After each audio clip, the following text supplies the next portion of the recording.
Salut à tous et bienvenue sur Otakujo. De retour après 3 semaines de vacances, il est temps pour moi de reprendre les infos qui ont marqué l'actualité otaku de la semaine dernière. Au programme, on va se plonger dans One Punch Man avec un concours tout particulier, on va découvrir ce que nous promet Seven Deadly Sins, et on va découvrir la curieuse collaboration entre Rick et Morty et le studio Dean.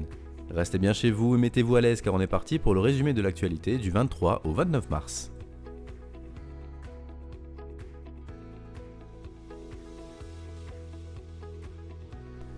On commence les news avec une fan publication pour le magazine Manga Club de l'éditeur Takeshobo. L'annonce est tombée dans le dernier numéro du magazine qui vient de sortir, en précisant que ce serait le dernier pour Manga Club qui va fusionner avec le magazine Manga Life dès le mois prochain. Certaines séries seront transférées vers d'autres magazines de Takeshobo, à savoir Manga Life Original et le site web Manga Life Story Adash, tandis que d'autres séries se sont terminées avec le dernier numéro du Manga Club, à savoir Famiresu no Nagai-san de Etsuya Mashima et Sakana and Neko de Kenshiro Mori.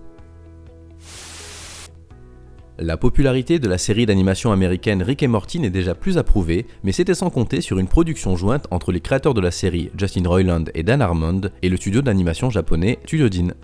En effet, la chaîne Adult Swim a publié une vidéo courte de 5 minutes intitulée Samurai and Shogun, plongeant Rick et Morty dans une scène digne des films d'Akira Kurosawa. L'animation est signée Studio Dean, tandis que le doublage est entièrement en japonais, retrouvant les doubleurs originaux de la série. Je vous laisse le lien dans la description.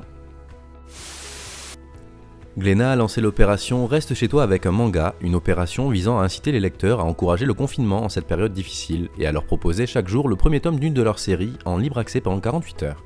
L'opération a été lancée lundi dernier et a proposé tout au long de la semaine la découverte de One Piece, Ranma 1/2, Bleach, Le Couvent des Damnés, Dr. Stone, Blue Giant et enfin Captain Tsubasa. L'opération continue encore du 30 mars au 5 avril avec Tokyo Revengers lundi, Tokyo Ghoul mardi, Altaïr mercredi, Ajin jeudi, Gun Last Order vendredi, Reborn Mon Prof le Tueur samedi, et enfin Les Gouttes de Dieu dimanche. Une démarche dont on ne peut que féliciter et remercier Glénat. N'hésitez pas à en profiter pour découvrir des séries que vous ne connaissez peut-être pas encore. ADN, en partenariat avec Kurokawa, a lancé un concours un peu particulier lundi dernier. Il s'agissait d'un concours ouvert à tous pour devenir le doubleur d'un des personnages de la saison 2 de One Punch Man, rien que ça. Hélas, le concours s'est terminé hier, mais il vous reste néanmoins la possibilité de voter jusqu'au 12 avril pour élire qui, des doubleurs en herbe, gagnera sa place dans l'équipe française. Je vous laisse le lien du concours dans la description.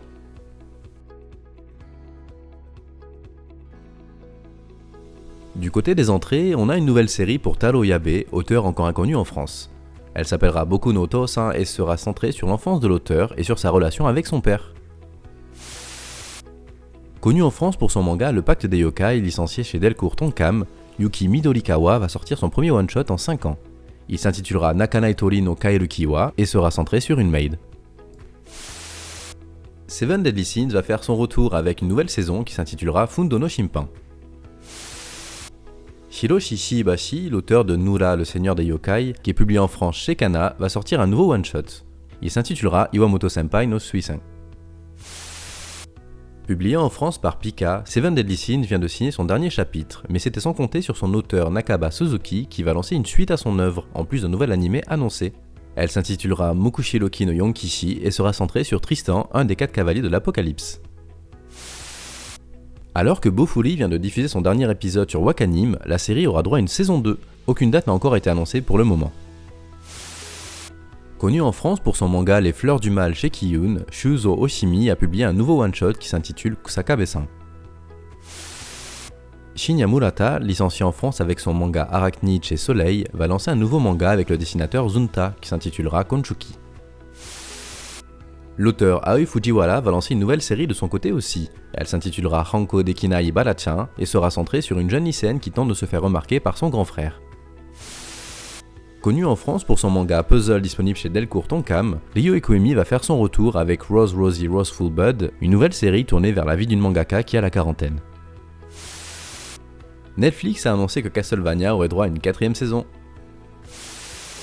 Du côté des fins, le manga Amane Gymnasium de Usamaru Furuya signera sa révérence avec son 7ème tome qui sera le dernier.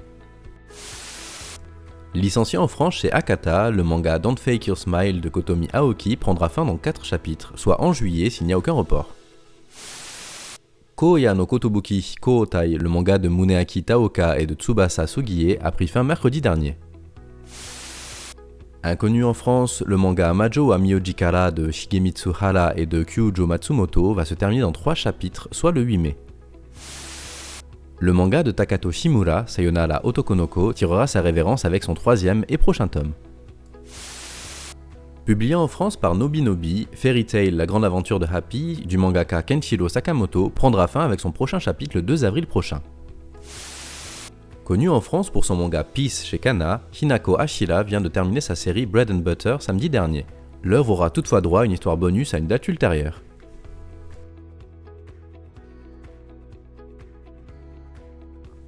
On commence avec un trailer pour Mobile Suit Gundam Hathaway prévu pour le 23 juillet. Plunderer, que vous pouvez retrouver sur Wakanim, a dévoilé sa 2e partie avec un nouveau trailer qui nous présente son nouvel opening. Annoncé un peu plus tôt, la prochaine saison de Seven Deadly Sins s'est dévoilée avec un petit teaser avant sa sortie en octobre prochain. Prévu pour le 1er avril sur Crunchyroll, Tower of God nous fait découvrir son opening avec un trailer. Lui aussi annoncé pour le 1er avril, Tamayomi se dévoile avec un trailer qui nous propose un extrait de son opening.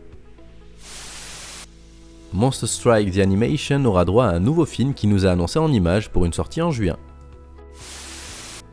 La franchise Wikurosu va elle aussi faire son retour avec une nouvelle série prévue pour 2020 annoncée en vidéo. Prévue pour le 6 avril, la saison 2 de Dropkick on My Devil nous fait découvrir un extrait de son opening avant sa sortie sur Amazon Prime Video. Alors que Show by Rock Mashumae Resh vient de se terminer, Show by Rock Stars s'annonce en vidéo. Tiré du light novel du même nom, Kuma Kuma Kuma Bear se dévoile dans le tout premier trailer. Ore no Yubi de Midarero a diffusé 2 trailers avant sa sortie le 5 avril, dont l'un des 2 nous propose un extrait de sa chanson thème. L'anime Ochikobore Fruit Tarts s'illustre avec son premier trailer qui nous annonce une sortie prévue pour juillet. La suite de la franchise Strike Witches, à savoir Road to Berlin, a sorti son 2e trailer avec une date annoncée pour octobre.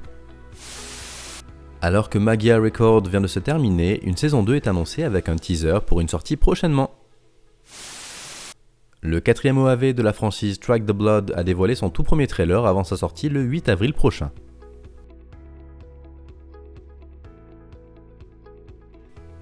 On commence les annonces de licence avec Sakura Wars The Animation qui commencera sa diffusion dès le 3 avril sur Wakanim.